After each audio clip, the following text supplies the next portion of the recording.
right. So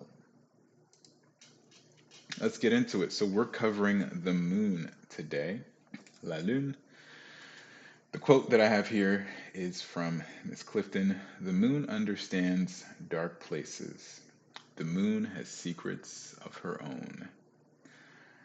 When you are home alone at night, when you were younger and it was probably dark, you were told there are monsters out there, you know, that the fear of being encompassed in the darkness is something that makes people afraid. But the reality is accepting that darkness really intunes you with yourself. I really think the moon is very powerful for that reason. Sun and the moon, like in all, I'll just say spiritual practices, but in anything esoteric or anything that would be a system of belief, there's always polarity. And the moon is the feminine of the sun. Masculine and feminine here is in terms of the actual archetype, not just related to gender. And so, sun and moon, black and white, as above, so below, these are polar opposites. And in order to have the sun shine its brightest, you really have to understand the moon. Because what you have as your sun and what you have as your moon are very big parts of yourself. That's where we're going to go into today. So, I pasted in the chat a way to look up your chart. This is mostly for the people watching online. I use Whole Sign House System, and you can access your chart through AstroSeek. It's a free software. I'm not sponsored. It's just free, and I think it's pretty efficient, so I always tell people about it. So let's go right into it. So the moon, it is all about your emotions. The moon governs how you feel, your reactions to things, and also it is the intimate part of yourself. It's the darkness that I was talking about earlier. And when you have this sacred space in yourself, that inner world is something that lets you process. I really like to think of the moon as, for me, the darkness, but also the safe space.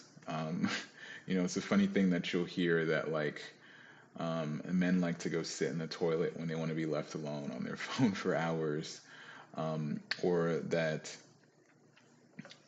you can just go to somewhere very secluded and feel alone. It might be a treehouse for someone, it might be next to the pool, it might be the kitchen, it might be the living room, but it's that place where no one else can kind of reach you, right?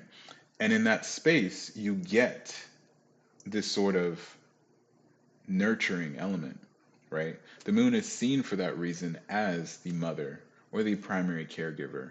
And in some aspects, it is also the view of the feminine. So, a good way to think about that is the type of moon you have is very important.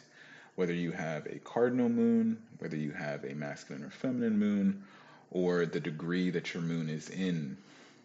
We're going to get into some of that later.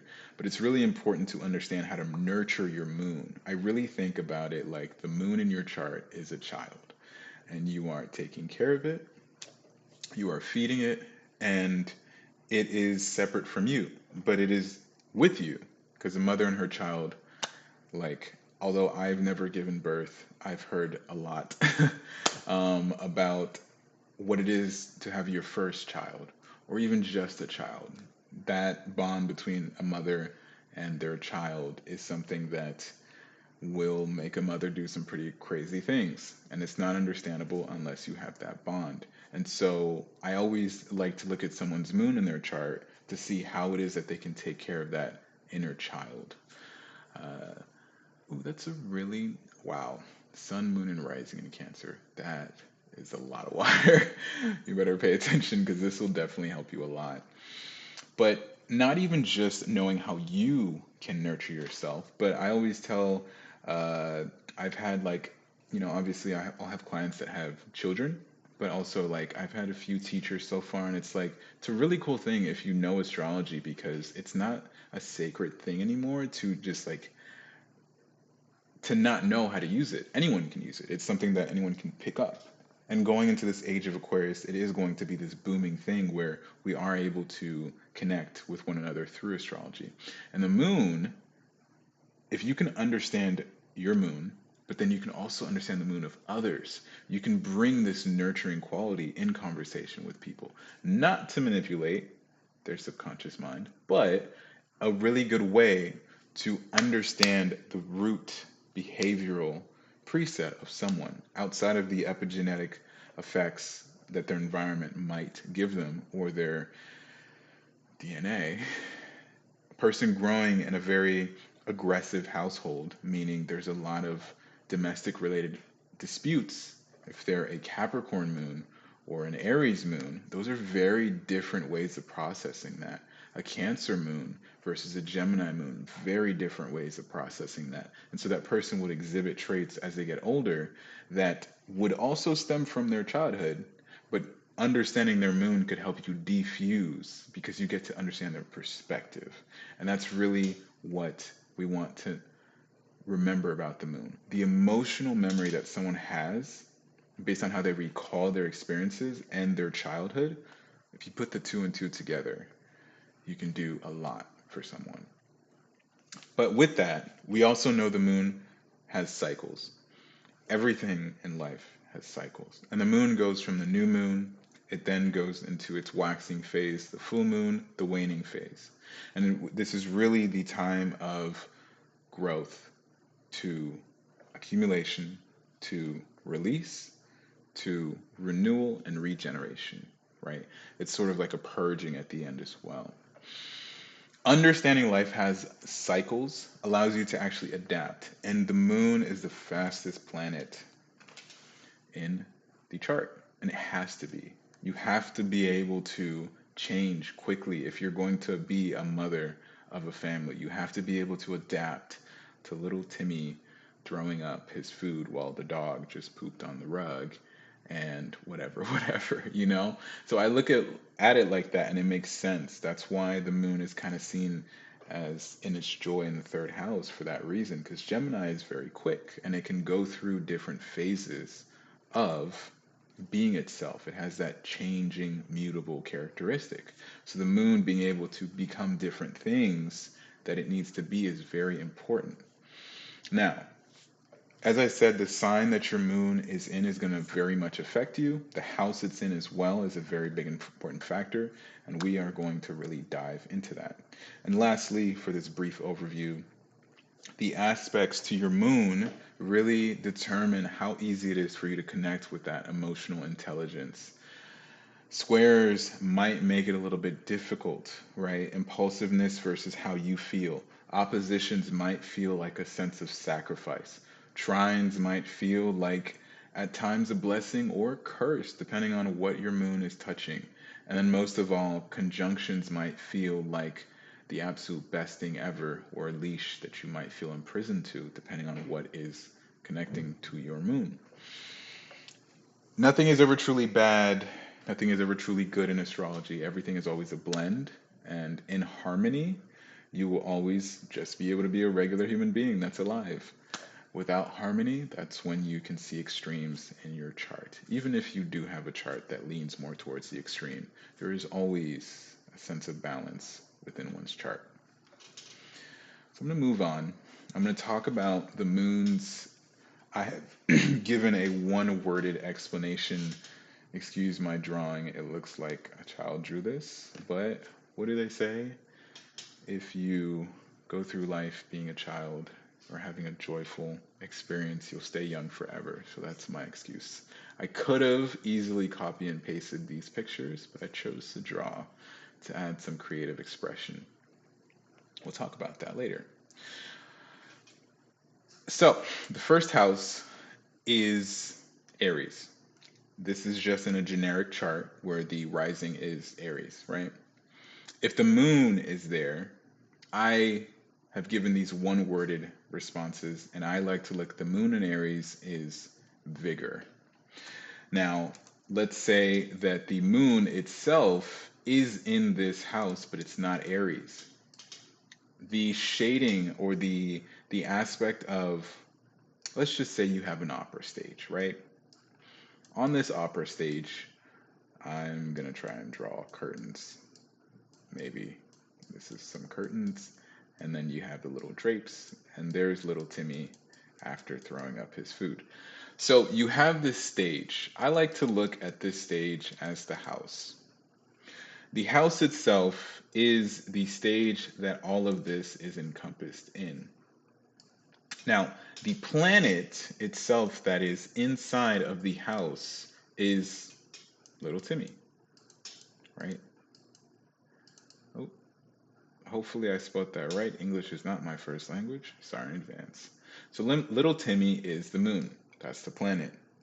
Now, the sign that it's in are the drapes. Let's say it's not an Aries moon, it's a Pisces moon. These drapes now become blue. So in astrology, when you read a chart, there is more than just the sign and the moon itself. And I'm sure a lot of you guys are well aware of that. Deborah's a phenomenal astrologer and a teacher. I'm sure she's brought that. But I like to just set it up so you can see how I look at it so you can understand that perspective. So let's, for funsies, make this a Scorpio moon. Scorpio moon in the first house that is ruled by Aries. Now, this moon to me is still seen as a moon that has vigor to it because it's in the first house. Therefore, you are carrying that emotion of your moon directly in front of you because the first house is ruled by the rising.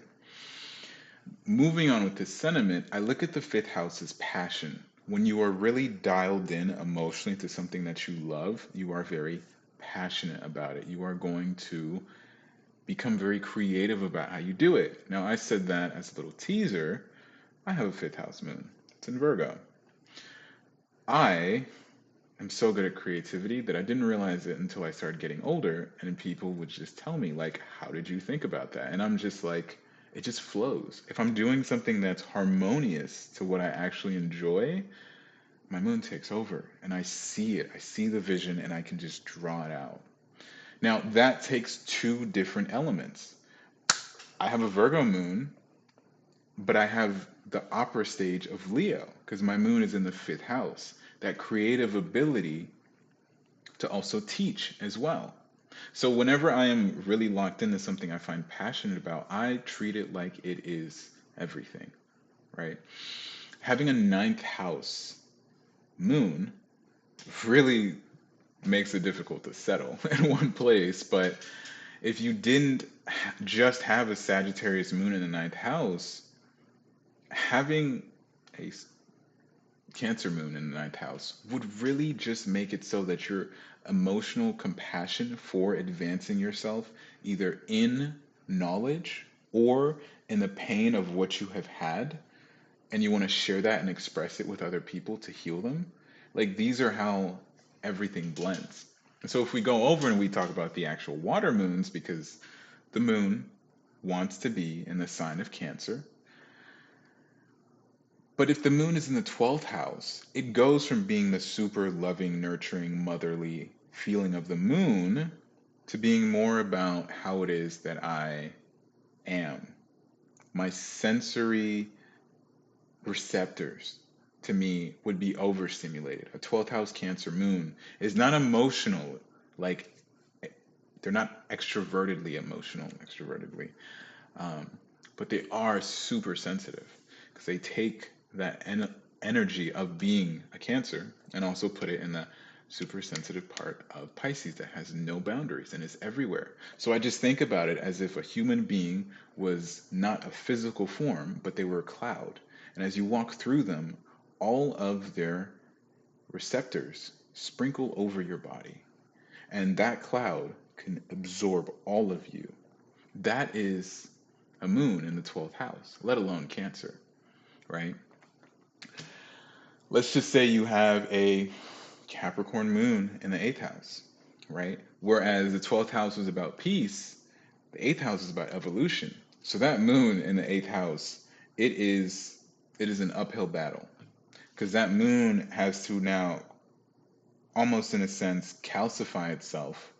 And I look at this placement and I say this is almost like having a Pluto placement or a Mars in some way or Saturn in some way, just because the moon in Scorpio is too connected, I think, to the plot of what is going on in that opera stage.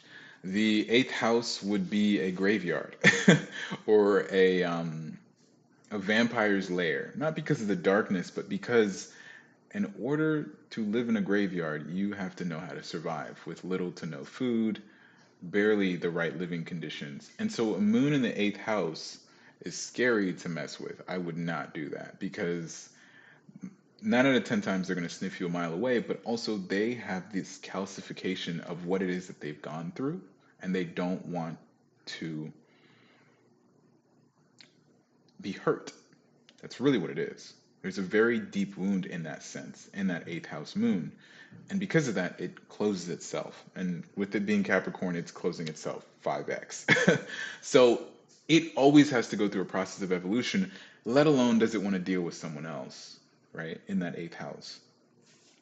With the 12th house itself and the fourth house, I talked a little bit about it. I said the 12th house is the eclipse because it is really the part of you that you don't see. And so for a 12th house moon person versus a fourth house moon person, I really feel like there's this immersion of who you are. And I covered that with the particle like floating cloud person. But if we think about the fourth in retrospect and we put a Leo moon in the fourth house, then I think about that as a very strong homebody. But not even just a homebody, they build their kingdom. Their goal in life would almost become kind of like a Taurus placement where they just want to have their needs met and they don't want to go outside. Home is peace. When the moon is in its home in the fourth house, even though it might not be the sign that it wants to be, it still finds some comfort there. And everything is tied to this traditional lifestyle of the home. Keeping in mind aspects to the moon, that's the way I would interpret it. So let's go to the earth signs and let's talk about Taurus, since we just kind of lightly mentioned that. Taurus is ruled by Venus. However, when the moon is in that second house, everything becomes the value and the sense of fulfillment to stability. And so a moon in Libra in the second house might try to supplement a lot of their self-worth in the things that they own, almost creating this sort of Leo energy, right? Where they feel so at home when they have the best, flashiest, shiniest things. They will not go and pay a pretty penny beyond their means, however. Even though the beautification of Libra would allow for love for such the most aesthetic things, a moon in the second house needs to make sure it has finances. It needs to make sure there's stability. It's not going to go by the flashiest things. What you might see is that a moon in the second house is probably going to be very thrifty. They are steadfast. They want the long haul. And speaking of thrifty, let's get into Virgo. No diss or hate to Virgo people, but you guys know how to get the best for what it is that you're going for and to also make things better than they are. And that's where I look at a moon in the sixth house is almost non-binary. It just does ones and zeros. It does what it needs to do every day and it will work. Having sixth house placements will make you work, but having your moon there every day is a work task. It's all about making sure everything works well. Waking up 7 a.m., getting dressed to go work out, getting there at 7:15 a.m., to getting through with your workout in 40 minutes, to then leaving the gym at 8:05, to then getting home at 8:30. Those small increments of time are very important to a Virgo moon. They're not crazy, but they do love a good checklist. And so the everyday, if things go well, it might be mundane to other people, but they got to hit every single thing. And that gives them an amazing sense of fulfillment and happiness when their whole world has just a journey and a path and something that actually makes sense. and they get to check it off every day. So the 10th house moon is that of courage. It is the courage to make the decisions on the global stage that might hurt if they don't go the way they should. A lot of people might see Capricorns as evil or mean, cold. While Saturn might be that way, the Capricorn has to do what it needs to do to survive. And therefore, a moon in the 10th house is a very difficult thing to have, regardless of transit or aspect, I think, just because your heart is out there for everyone to attack, especially if you get good. And that will happen with someone with heavy 10th house placements. They're going to succeed. Whether it is slow and painful or fast and easy, either way, the price of success is always your privacy, regardless. And therefore, a moon in the 10th house doesn't get to have as much privacy. And we talked about how the moon really needs that. Of all of these houses, I really think the 7th and the 10th houses, and maybe a little bit of the first, are really difficult to have the moon in. You know, having the moon in the 11th house renders to me more so having a better friend group versus having to put everything on the center stage. You can't just hide it. Everyone's in your business. So I really think these people have a heart of courage to have their moon there. Especially if, for instance, it was something like Cancer. Having the moon in Cancer in the 10th house, that'd be very difficult. It'd make you feel very drawn to helping everyone. Or Pisces, for instance. Uh, really wanting to be the best that you can be and really wanting the best for other people so that way you feel good because you are giving this motherly nurturing to the world. The MC versus the IC. So last but not least, we have the air signs and the third house moon. It's all about perception. Third house moon is really, really good. I really want to say for therapy. Whether or not the person has worked on their emotions is not the case, but rather their emotions will be a very large factor to their communication. And so the moon in the third house, if it's mature and the person has gone through the lengths to understand themselves more, a moon in the third house is a cheat code. A water sign house in the third house is a cheat code because you're already tapping into the emotional subconscious of people as you speak. But to have the moon there, it's a double-edged sword. You can say words that hurt, but you can also be hurt by words. You know, communication is a very important thing. And so a Gemini moon, I'll just use that as a third house, it's probably going to be having fun there. Not because it's necessarily the most worst thing to have, but as I said, the moon is in its house enjoying the third because it knows how to become a shapeshifter in conversation. It knows how to be witty and sly and just all around whimsical with jokes and everything as that. In the seventh house, we have harmony. Now, having a moon on the descendant is very, very difficult if, like I said, 10th, 7th, and 1, if the issue of codependence has not been addressed in the person. Because the seventh house requires harmony. Libra needs a balance. And if your marriages, your contracts with others, and your personal friendships, relationships with others are so intertwined with your perception of who you are, you will not get harmony if people have disagreements with you.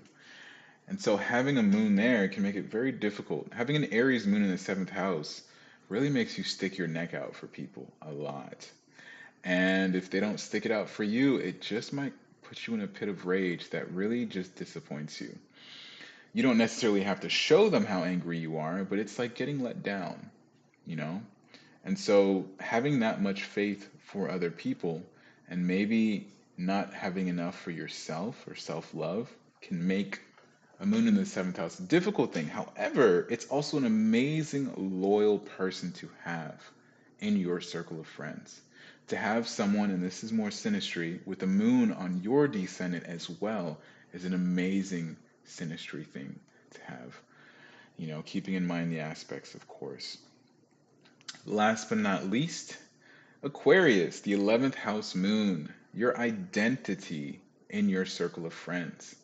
Whereas the seventh house is looking for harmony within people and harmony within its friendships.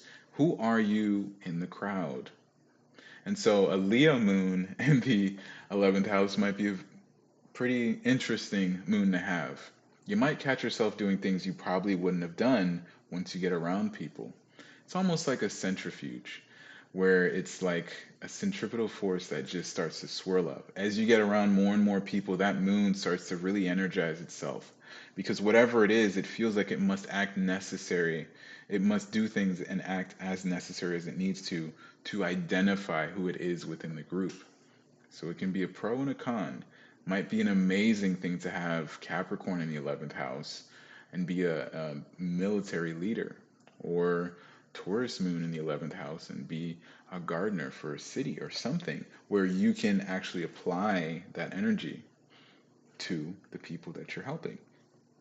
So, with that being said, before we do go into some rooms to break out, I always want to give you guys about a few minutes to ask me any questions, or we can just take a collective break for about 3 or 4 minutes. You can use the bathroom, you could be back. I know I spoke for quite a bit, so yeah. And we're back. Thoughts on moons conjunct lunar nodes. So, I think it's a tough one. The lunar nodes really start to get their stride around someone in their 30s, early 30s, 32, I believe. And so having the lunar nodes with the moon, if it's the north node, can really bring a sense of obsessiveness to that energy. You can definitely really kind of get a gist of an obsessive quality or a really caring quality, really aggressive quality. I have a moon conjunct my north node in Virgo, and so oftentimes I have to catch myself because I'm not necessarily OCD, but I definitely think that as a Virgo, if you keep editing things to make it better, the woodworkers whittling away of something. When I was teaching the Virgo class, I actually spoke about this. You can really whittle away that piece of wood till there's nothing there. And I think the North Node really makes it increase because it is the sun and you're getting really close to the sun. I'd call it a Cassimi if it was astrologically sound, but the North Node is seen as the sun. It is the head of the dragon that's never satisfied. South Node is the tail and or the moon. So when I see a South Node connected to the moon, I really think this is someone that might struggle to get outside their comforts, right? If it's South Node and Aries moon, anger management might not help. you know, they're probably better off just giving into it a little bit. That's a part of themselves that wants to stay back in the past, and maybe finding ways to go about that would really help. You have your ascendant with your sun in the first house. That's a whole lot of Cancerian energy to be walking around. Definitely want to learn how to guard yourself emotionally from people because people might see that. And the last thing you want to do is have people hurt you, but that's also an insane amount of healing potential. You can very much scope out people in need and give them the emotional assurance that maybe they might have needed from you, you know? Let me put the. Okay. So, I'm going to continue on and I'm going to talk about the rulership, the exaltation, the detriment, and the fall of the moon. So, as we can see, the moon has its domicile in Cancer. It wants to be ruled there. That's where the moon's like having its best time because it's connected truly with its emotions. It's exalted in Taurus. And what does an exaltation mean? Essentially, it is the place the moon definitely wants to be in. The exaltation is the safest place for the moon to be in. Now, we talked about how the moon might find its joy or a sense of happiness in the third house, but in all honesty, it's just doing that because it wants to be able to fix scenarios or situations. A moon that's really happy is a Taurus moon because they just wake up, eat, and sleep. and have some food in between, right? And that's the epitome of being human. A human being is literally just that. It's just enjoying the things that are, and use the restroom. But it's very sophism, where it's like you just simply are. You just simply live. The detriment of the moon, being the opposite sign of its domicile, is Capricorn. That's mostly because Capricorn has a very hard time expressing itself. And I always tell people that the detriment isn't like it's super bad. It's just like you take a lot longer, right? I love this fire hose analogy. The domicile is a firefighter and his firefighter pals arriving to a house on fire, and they're able to grab their hose, the fire hydrant, they're able to spray down the fire and get it basically extinguished. Now, with a exaltation, this would be like finding the perfect spot right next to a fire hydrant. No issue, nothing. Immediately grab the hose, and the fire takes like a minute to take out. No problem. We're good, unbothered, right? Insurance will maybe for the first time ever actually do what it's supposed to do and pay for the damages. But the detriment would be having cars parked in front of the fire hydrant, having a very odd street, having traffic as the firefighters are trying to get to the destination, trying to take out the fire hose, and it has a tear somewhere and issues here and unable to connect it, and this is taking 20 minutes and the house is still burning. And then once you're finally able to extinguish the fire and turn on the fire hydrant, hose, whatever, water's not coming out. Why is water not coming out? Like that's the type of thing that a detriment is in. And then it finally happens. But the house is pretty much unsavable. But we're just taking out the fire now. That's kind of what having a detriment is like. It's very difficult to get there in the time. And it takes a lot of time to really train that, especially with Capricorn there, where Saturn really wants to have things take time. Now, with the fall, this is getting to the fire hydrant perfectly fine, getting the fire hose, being able to actually use it, and then when you turn it on, it has so much water coming out, and it's unable to be controlled, and you have two grown men, firefighters, just being flailed around by who knows how much water. That is what a planet in fall is. It's a lack of control. Therefore, Scorpio and the moon is not able to control those emotions, and vengeance can definitely become a part of something, and they might get very paranoid about things that don't exist. At the same time, they're super in tune with body language. Very, very in tune with body language. They will read you. However, if they read too much into it, then they'll also read a whole storybook right after to you with things that never really happened. So it's a very fine line with any placement with the moon, because how you feel really drives how you act. And so realizing this, when we talk about the aspects, squares create tension, but they promote growth. Squares to the moon can be very difficult for that sense because, the moon is the most subtle part. It's besides the Venus, it's very sensitive. And so it's a direct attack to your inner child, and that inner child feels weak and defenseless. And so squares can really hurt more than a square to your Mars, because Mars will try its best to actually come back from circumstances. Conjunctions, that's a lot of energy. And like I said, it could be a blessing or a curse. Are you a moon and Mars and Aries conjunct, or are you a moon and Venus and Taurus conjunct? Both of those might seem crazy, but they could also both be bad.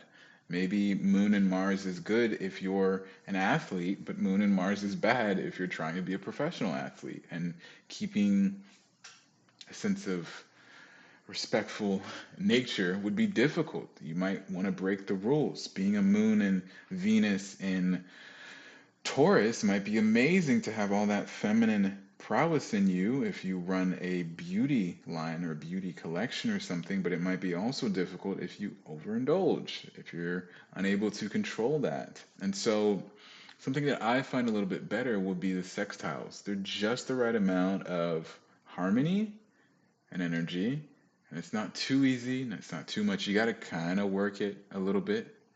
The oppositions might feel like it's us versus them. It's like two kids trying to run out of a burning building.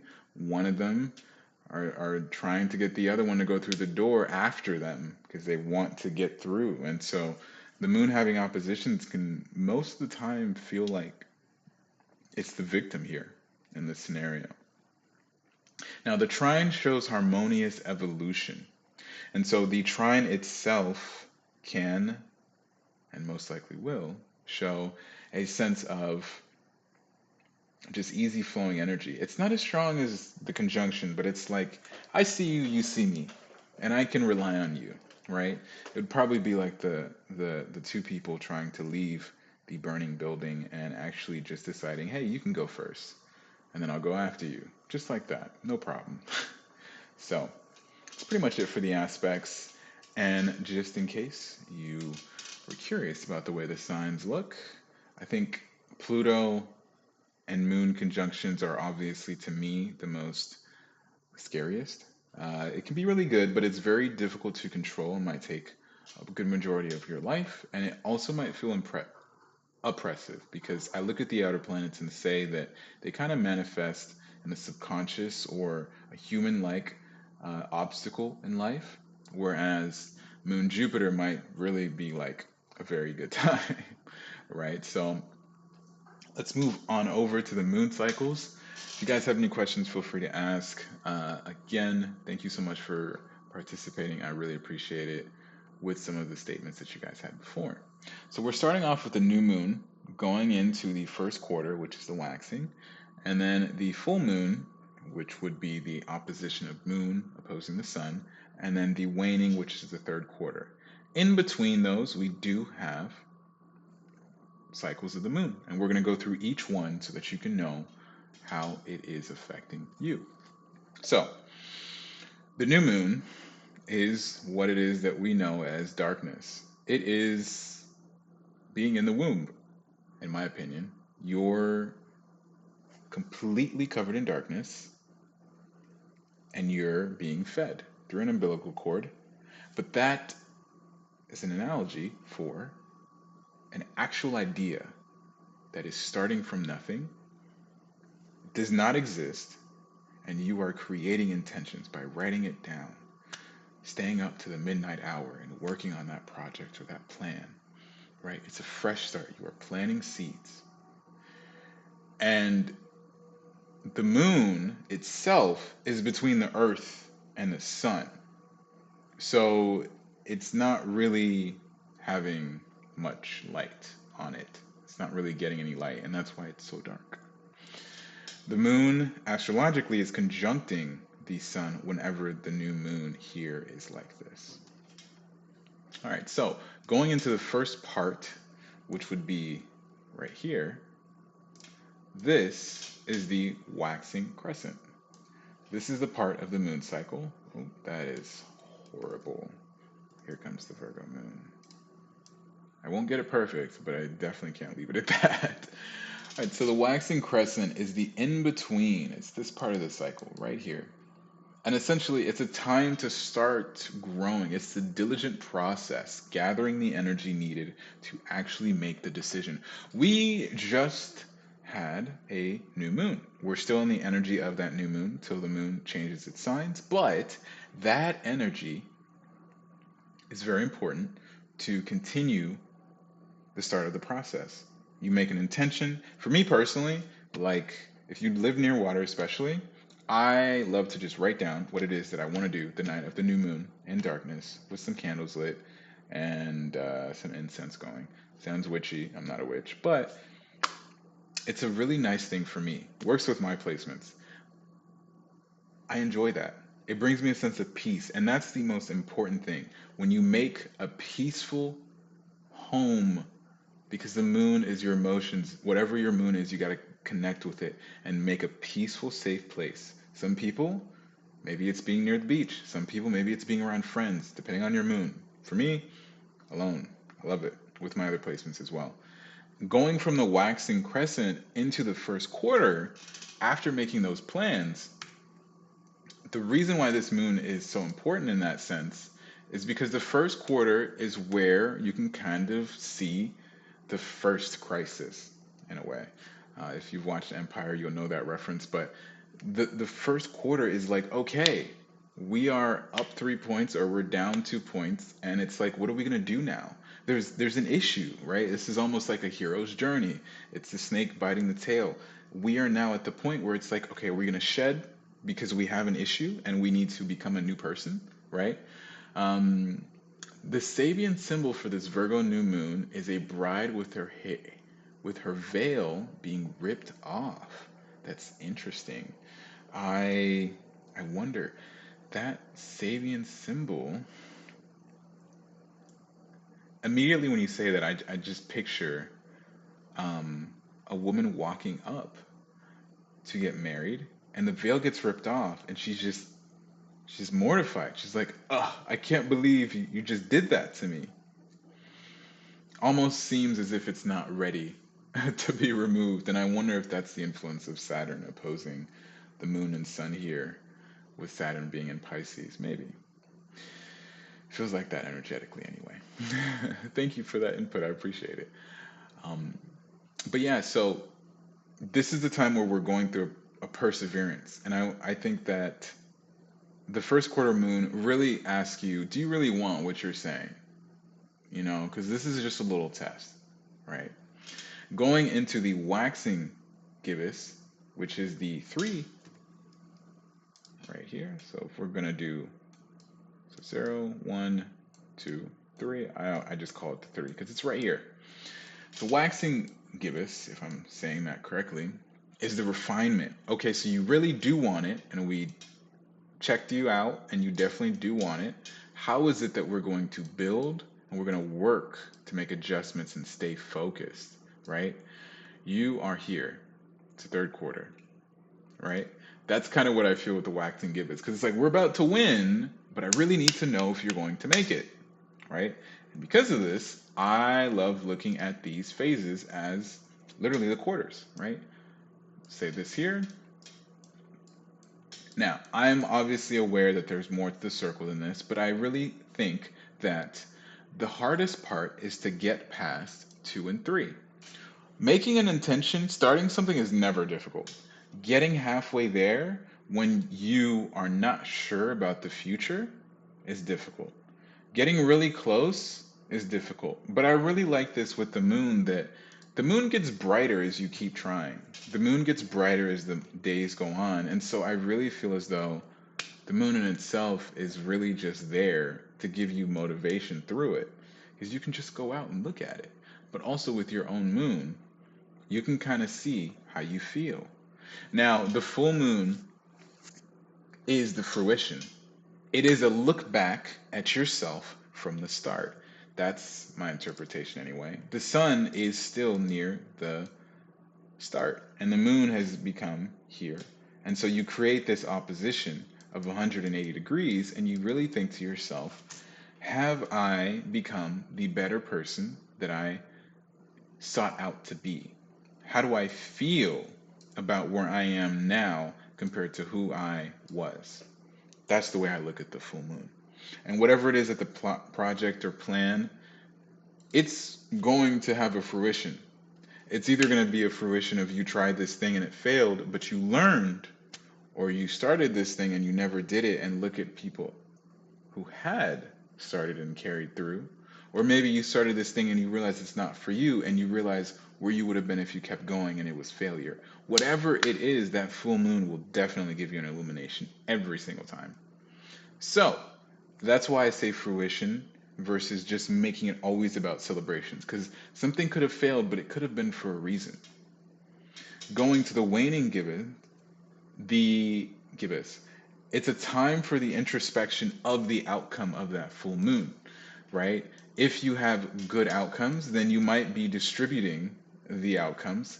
If it was a failure, or if it just was simply something that wasn't meant for you, you get to take that and have introspection and gratitude that you did not continue something that did not serve you. You reflect on that. As you move past that and you get to the third quarter, you are now sitting here and saying, because this did not work, you are starting the process of shedding again. And that's why I look at both of these cycles, both of these sides, the waning and the waxing, both of them shed. You shed to move higher into the mountain. If you are hiking, mountain climbing, whatever you want to define it as, but if you're going up a trail and the backpack is getting heavier, you take stuff off. That is the waxing. When you're coming down the mountain after having tried, you are hungry and starving. You are shedding off how you feel about yourself with some food. That's how I look at the waning. It's like you're really just coming down and saying, I think I can actually eat these sweets now. I'm not gonna, you know, crucify myself for it because it's what I need to do. And also eating now will help me prepare for the next go about of this mountain. And here we get to the waning crescent. This is to me a really good start. The waning crescent to me is a good start to prepare for the new moon. Um, to have a baby, we all know what you need to do to have a baby, but it's the attraction to actually create that to then have a baby. And that's the way I look at the waning crescent. It is the approach, it is the appeal, the alluring. It is very slender in the way that it presents itself because it's a little slice of illumination left. And it's kind of just like, I'm kind of there. Is this something you're into? Is this something that's going to heal you? Is this something that's going to prepare you for a new version of yourself? Are you going to take the risk? Are you going to start a new cycle? And then we get to the new moon again. Before I continue, I wanted to offer you guys, some time to ask me some questions. I'm going to go into the cycles of the moon and the menstrual cycle because I believe everyone, male or female, if you're watching this in the future years and there's no more gender, I think you know what I'm saying. The cycles really happen to everyone. And we all have cycles. And the moon that you have really shows you your cycle, emotionally at least, and also physically for women. And with this, I wanted to go into the menstrual cycle. So it's about 28 days. It can be more than that, it can be less than that, it can be influenced by stress, dietary changes. But when we look at the moon cycle, I want to overlay that because the moon controls the tides. The tides rise and fall based off the moon physically, but in the same way, the tides of our astrological or zodiacal wheel, if you have a lot of water placements, you're even more sensible to the moon. But also, the moon that you have will influence the tides of your chart. Human beings are, I believe, 70 plus something percent water. We are affected by how much we hydrate. And so, therefore, in the same sense, the moon needs that emotional hydration, and you need to make sure you're hydrating it in the way that you need to. And so, when I overlay the menstrual cycle and the moon cycle, you can see a parallel, right? I'm sure a few of you are obviously aware, but just in case for the audience that are watching this, the menstruation, the follicular phase, the ovulation, and the luteal phase, right? I'm going to be overlaying them onto the new moon, waxing crescent, first quarter, waxing gibbous, full moon, waning gibbous, last quarter, and the waning crescent. So the new moon is often overlaid with the actual process of menstruation because it is at the time of a new beginning, an introspection. And with this, it's a release of what it is that you don't want. And I look at this and I'm saying that's coming from that waning gibbous to say that this is what I want to start a new cycle on. Then the waxing moon, which would be new to the full moon, that first quarter area, it's a time to actually grow and get the energy that you need to do this. It would be seen as a challenge.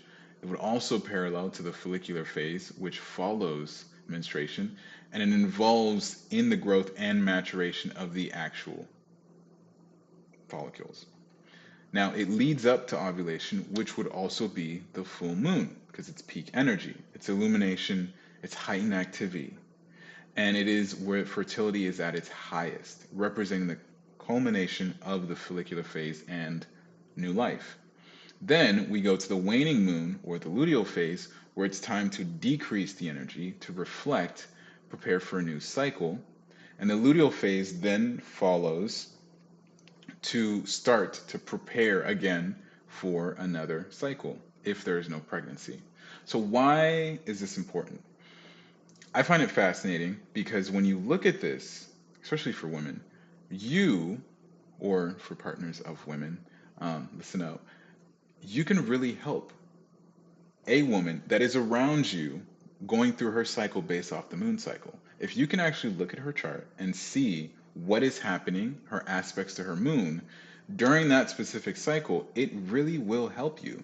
If you're with someone that has a Libra moon versus a Cancer moon, when I think of the cycles of this, the Cancer part, the Cancer moon person, is most likely going to be much more intense in the way that they feel during the luteal phase. As we know, they really want to regress back.